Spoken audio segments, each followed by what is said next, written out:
Today's topic is interpretation of chest X-ray. Radiology plays a vital role in the field of medicine, and chest X-ray is the basic investigation in radiology for routine checkup as well as for GI fitness and to see the chest pathology and for metastasis.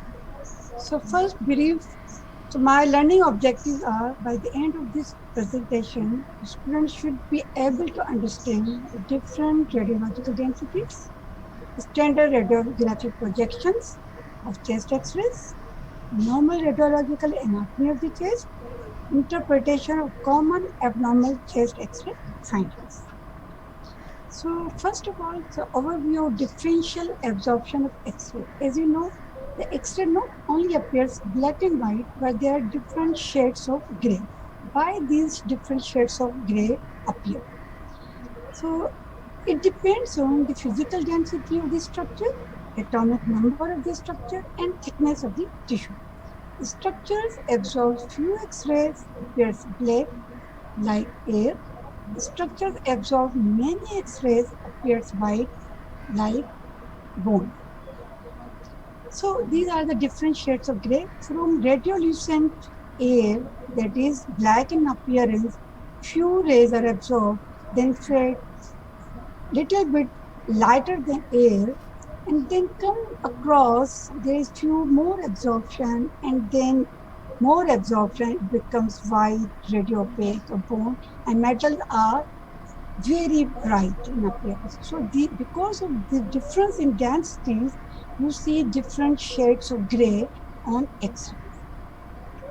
So there are four major positions are utilized for producing a chest radiograph. Number one, the standard postero-anterior projection. Number two is the lateral. Number three, anterior-posterior projection and lateral decubitus position. We will discuss one by one. So this is the normal standard projection. Here you can see the person is standing in front of the bucky and X-ray film is here. Rays are coming from behind the patient. So that's why it is called posterior anterior view. And the position of the patient, look at the chin, look at the hands, they are far apart. So there will be no superimposition of the scapulae over the chest field. And patient take deep breath and hold it for a few seconds, and then we will take PAV. So the X-ray up here will be like this. This is called frontal projection or postero-anterior view of chest X-ray. This is the basic standard radiographic position for chest X-ray. The other view is AP view. It is usually taken if the patient can't stand or debilitated patient or pediatric age group. So in that cases, we are doing AP view. This is one of the example of patient which is sitting and in front of the in the couch, and you see here are the X-ray machine, and cassette is placed here behind the patient rather than in front, which occurs in cases of peer view. Here the cassette is behind the patient. So rays are coming anteriorly and cassette film is placed behind the patient. So it is called anterior-posterior view. So this is the appearance. This is the appearance of anterior-posterior view. Sorry.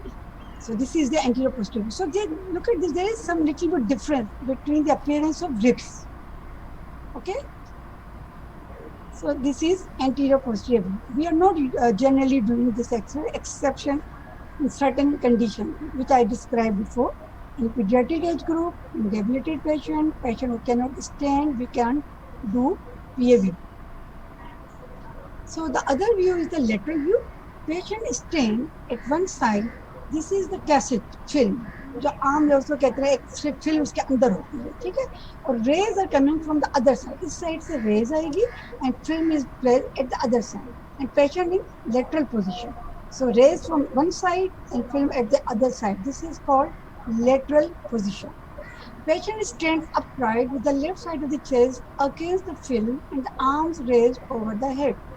Allows the viewer to see behind the heart and diaphragmatic dome. So the structure which appears on lateral chest radiograph like this. So this is sternum, this is the heart, and this is spine. So space, you want to see any pathology behind the sternum or any pathology behind the heart. So space is called retrosternal space, which is behind the sternum, and the space behind the heart is called retrocardiac spaces. This is usually done after doing frontal projection. Not, this is not the first standard projection. We will take it after PAV, not only the single lateral view. Okay? If clinician describe. So the other fourth view is the lateral decubitus position. Here the patient is in a lying position. At one side, cassette is placed, the patient is lying, the cassette is placed here, and rays are coming from here. This is again in those cases where patients are ill or can't stand, can't sit, and you want to see any fluid collection. So in this way, you can see a small amount of collection against the chest wall. The chest wall which is on the side of gravity, that is on the side of couch or the table or in the bed. Okay? So if there is air will come here and fluid will gravitate downward. So you can detect a small amount of fluid in this lateral decubitus position. So what are the anatomical structures seen in the chest? You will see the mediastinum, see the hilum, lung fields, diaphragmatic domes, pleural surfaces or reflections, bones and soft tissues. So this is the sketch diagram is showing the different anatomical structures. You see there's a recess. These are the pleural reflection, and it is deepest part of the chest is called the costophrenic angle. Small amount of fluid first collected here. So this is called costophrenic angle, and this is dome of the diaphragm. So pleural reflection over the domes of the diaphragm. The midline structure is heart, and this is aortic heart and aortic knuckle. Okay, and here the radiolucent air column, which is called the trachea, and these are the hilums, which contains the vessels. And this is the bifurcation of trachea into bronchi, the two main bronchus. So this is called carina. Here is the ascending, here is the stomach bubble. Okay, stomach bubble appears radiolucent. Why? Because it contains air. So this is the chest X-ray of the sketch diagram. These are the CP angles. This is the air containing gastric bubble. These are the lung fields. This is the trachea, and these are the bifurcation of the trachea. And this place is called carina. This is aortic knuckle, and this part is descending aorta, and itself is the heart, right border of the heart, left border of the heart, and these are the diaphragmatic surfaces, diaphragm. So these are diaphragms, right hemidiaphragm, and this is left hemidiaphragm. So this is the chest X-ray interpretation of lateral view. What you will see on the lateral view?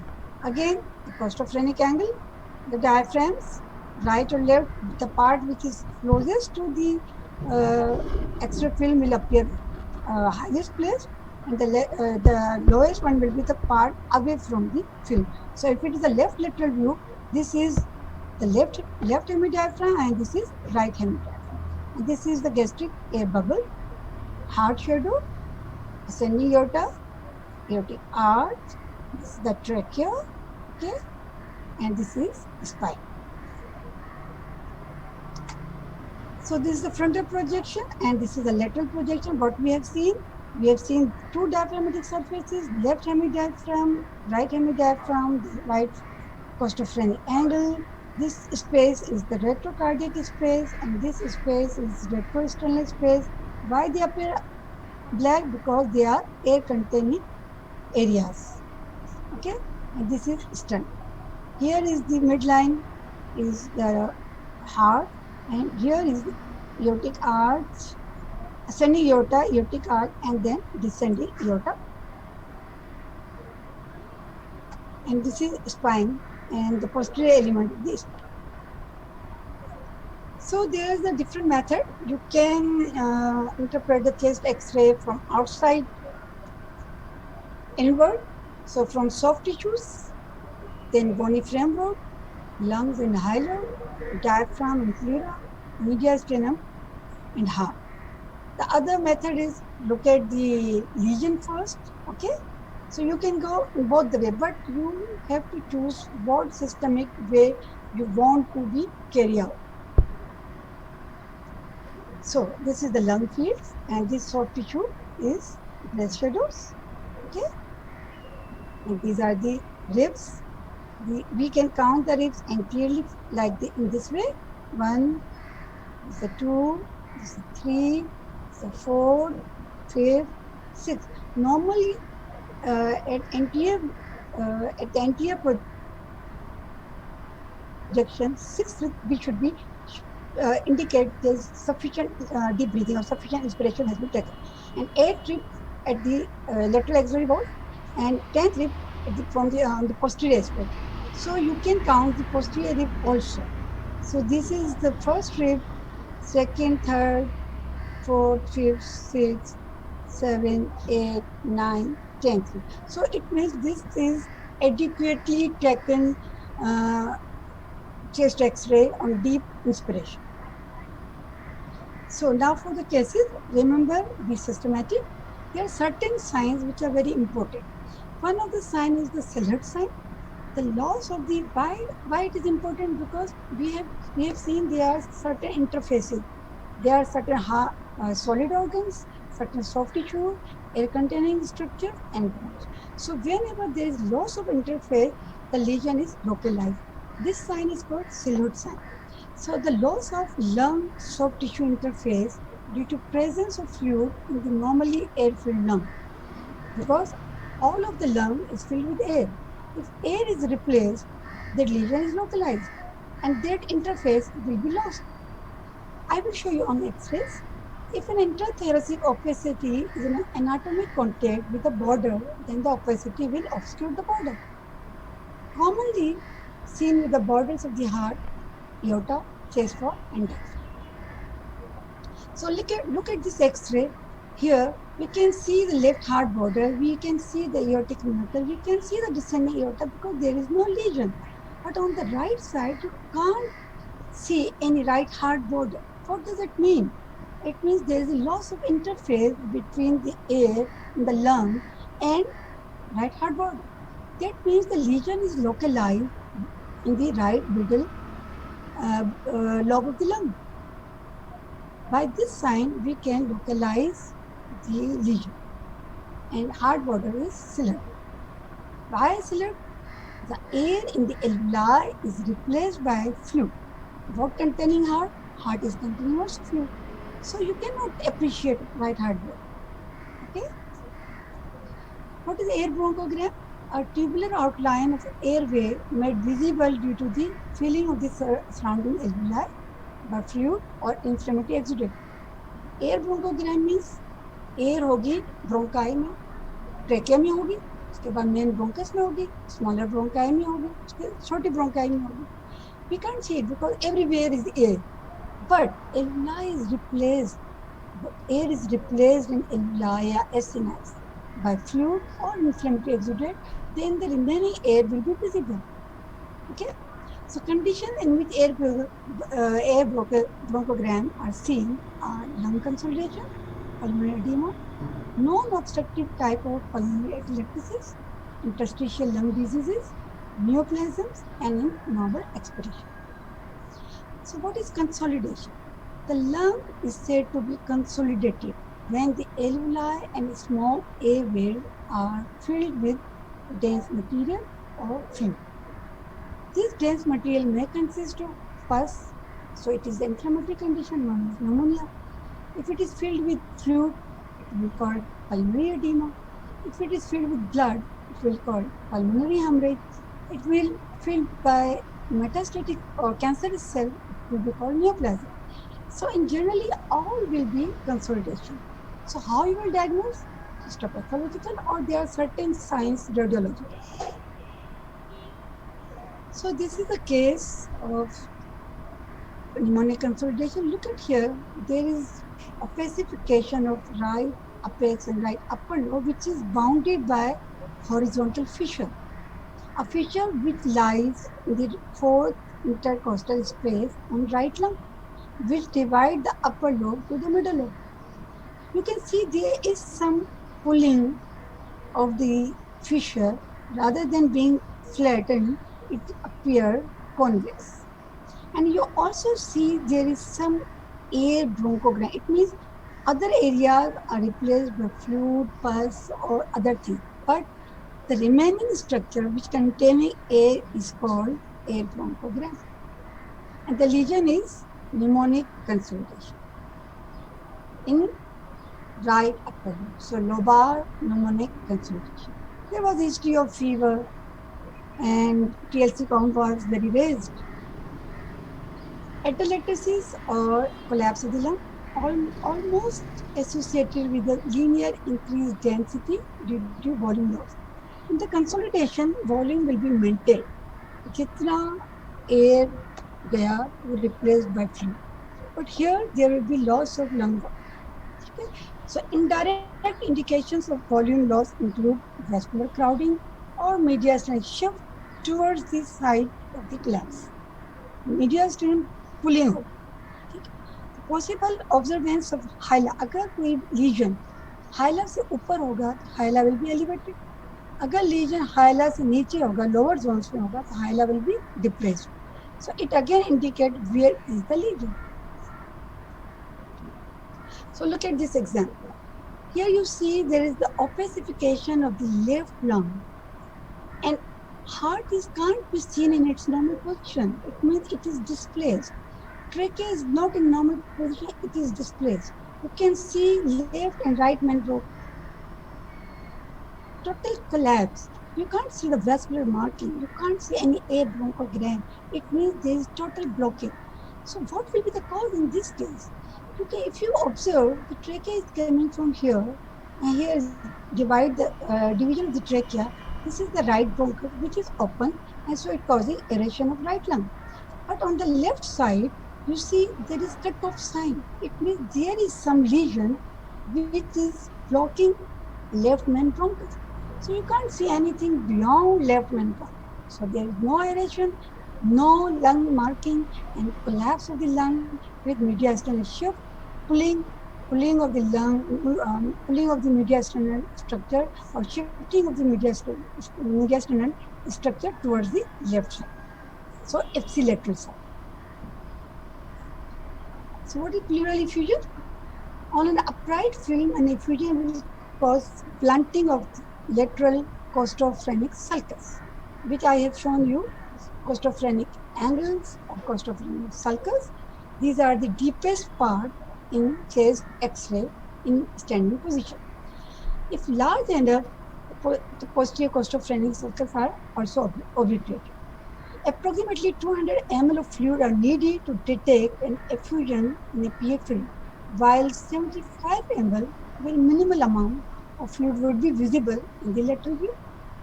A lateral decubitus film is helpful in confirming an effusion, as the fluid will collect on dependent part that I have shown you in the previous slide. So look at this X-ray, the frontal projection. Here is another observation. These are metallic markers. These are post-sternotomy suture. So it indicates post-surgical status. Okay. So now look at this. There is no CP angles visible. There is no sharpness of CP angle should be here normally. But here is the blunting of the angle, and there is some meniscus signs, concavity and flattening here also. So it indicates there is some effusion, some fluid collection. Because of the gravity, it shows straight line, and the amount increasing, it will run along the chest line. they are making crescent along the lateral chest wall. So this is a case of pleural effusion. It is smaller in amount. If the effusion is moderate or large, it will not pulling. It will shift the mediastinum to the contralateral side. In the collapse of the lung, mediastinum shifted towards that side, that ipsilateral side, while in effusion, mediastinum shifted on the contralateral side. So this is very important to differentiate effusion from collapse of the lung. So this is the lateral decubitus position. Even a small amount of effusion you can detect on lateral decubitus position. So it is gravity dependent. You can see the horizontal border. So what is pneumothorax? Pneumothorax appears in chest radiograph as air without lung margin. That's why it appears black. In a PFM, it is usually seen in the apices since the air rises to the least dependent part of the chest. It is the common. It is the rule of thumb. The air is typically found peripheral to the white line of the visceral fluid, best demonstrated by an expiratory phase. When all the air is exhaled, then if you find air in the pleural cavity, is pneumothorax. Okay, so look at this. So this is the right lung. You can see the vascular marking. You can see the vascular marking all over the thing. But here you see there is one line which is running from upper lobe towards middle. This line is called visceral reflection of pleural. And here is air lucency but without lung marking. So this is called pneumothorax. Pneumo stands for air. So this is pneumothorax. Again, so this is pneumothorax and the apices of the lung. Due to spontaneous rupture of the bullae, anything can lead to spontaneous pneumothorax. So the other is the emphysema. The common feature seen on the chest radiograph include hyperinflation with flattening of the diaphragms, increased retroesternal space, bullae formation, enlargement of pulmonary arteries, or right ventricle, called cor pulmonale, or right heart failure. So look at this X-ray. Here you see the very lucent X-ray. There's no lung marking or very attenuated lung marking. And some of them show margins. These are emphysematous bullae. So hyperinflation with multiple emphysematous bullae, which are devoid of lung marking, but they have margins. They have peripheral markings, which shows reflection.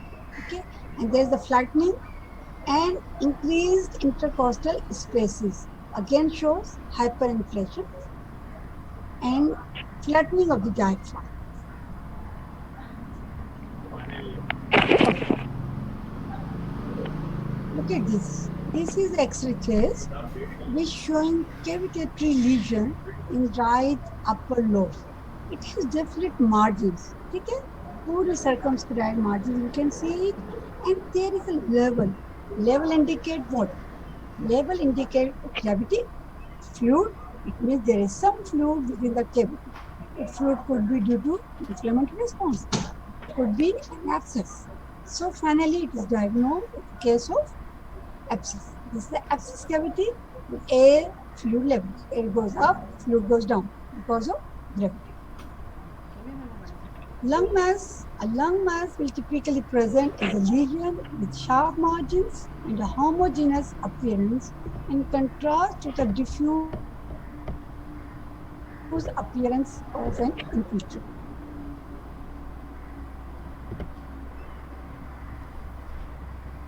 Opaque lesion with well-defined margins at left hilar region. So this lesion is lung mass. How it will be diagnosed further? We will do CT test. We will go for bronchoscopic biopsies as a gold standard. But clinical examination and history is also very, very helpful. So this is a case of congestive heart failure.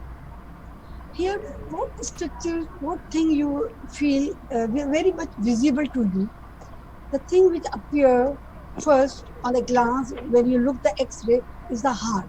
You see, heart is very much in line. Look at the heart shadow. The heart cellar is quite in line. So it shows there is the cardiometer. And then the lung field. There is no typical aeration of lung field. There is some fluid in between these uh, air spaces. So this is a case of pulmonary edema, and here is a little bit fluid. So effusion, pulmonary edema, enlarged, cardiac cellular. These are the features of congestive heart failure. So this is another X-ray. I can't ask, and can I ask you? Anybody can tell me what are the findings? Definitely, you read all these findings, but I want to tell you the difference between congestive heart failure, pulmonary edema, and non-cardiogenic pulmonary. The previous one, cardiogenic pulmonary edema, here is the case of non-cardiogenic pulmonary edema. Here is the pulmonary, there is the fluid spaces, alveolar infiltrates, pulmonary edema here on both the lung field. But the thing which is important, the size of the heart is normal.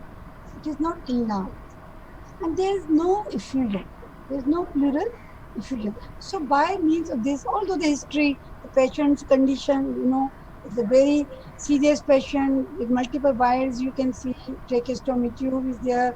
So this is very serious condition. But we can differentiate cardiogenic pulmonary edema from non-cardiogenic pulmonary edema on the basis of heart size and pleural effusion. And so any question?